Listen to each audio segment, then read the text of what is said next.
બનાસકાંઠામાં ચૂંટણી માટે ઉમેદવારોનો રાફડો ફાટ્યો છે। અહીંયા પાલિકાની 44 બેઠકો માટે 338 ઉમેદવારોએ સેન્સ આપી।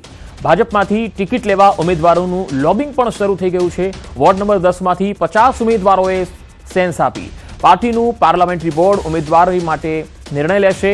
પાર્લામેન્ટરી બોર્ડના નિર્ણય પર સૌ કોઈની નજર મંડાયેલી છે। તો બનાસકાંઠામાં ચૂંટણી માટે ઉમેદવારોનો રાફડો ફાટ્યો છે। અહીંયા પણ 44 બેઠકો માટે 338 ઉમેદવારોએ સેન્સ આપી છે।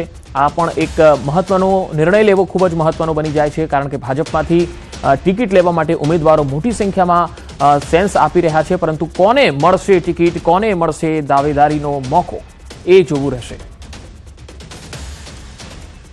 અમદાવાદમાં ધંધુકા ફેદરા રોડ પર સર્જાયો અકસ્માત। કાર ડિવાઈડર સાથે અથડાતા આગ લાગી ગઈ। કાર ચાલકે સ્ટીયરિંગ પરથી કાબુ ગુમાવતા અકસ્માત સર્જાયો। કારમાં સવાર 5 લોકોનો આ બાદ બચાવ થયો છે। 2 વ્યક્તિઓને સામાન્ય ઈજા પહોંચી છે। ઈજાગ્રસ્તોને તાત્કાલિક હોસ્પિટલમાં ખસેડાયા છે। કારમાં સવાર તમામ મિત્રો દહેગામના હોવાની માહિતી આવી રહી છે।